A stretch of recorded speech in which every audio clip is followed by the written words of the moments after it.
ভাষা আন্দোলনের স্মৃতিকে ধারণ করে প্রতি বছরের ন্যায় এবছরও জমে উঠেছে অমর একুশে বইমেলা। বাংলা একাডেমি প্রাঙ্গণ ও সোহরাওয়ার্দী উদ্যান জুড়ে বসেছে অসংখ্য প্রকাশনা প্রতিষ্ঠানের স্টল।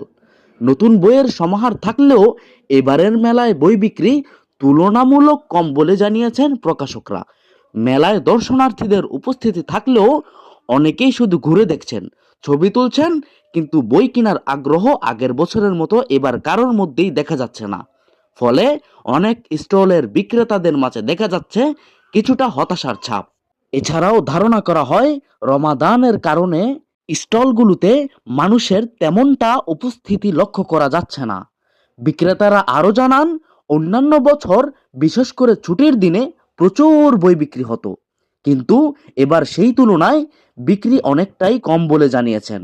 তারা আশা করছেন মেলার শেষের দিনগুলোতে পাঠকদের আগ্রহ বাড়বে, ফলে তারা বই ক্রয়ের প্রতি আগ্রহী হবে। অমর একুশে বইমেলা কেবল বই কেনাবেচার জায়গা নয়, এটি বাংলা ভাষা, সাহিত্য ও সংস্কৃতির একটি বড় উৎসব হিসেবেও বেশ পরিচিত। উসামা জুনায়েদ, আলবাব নিউজ।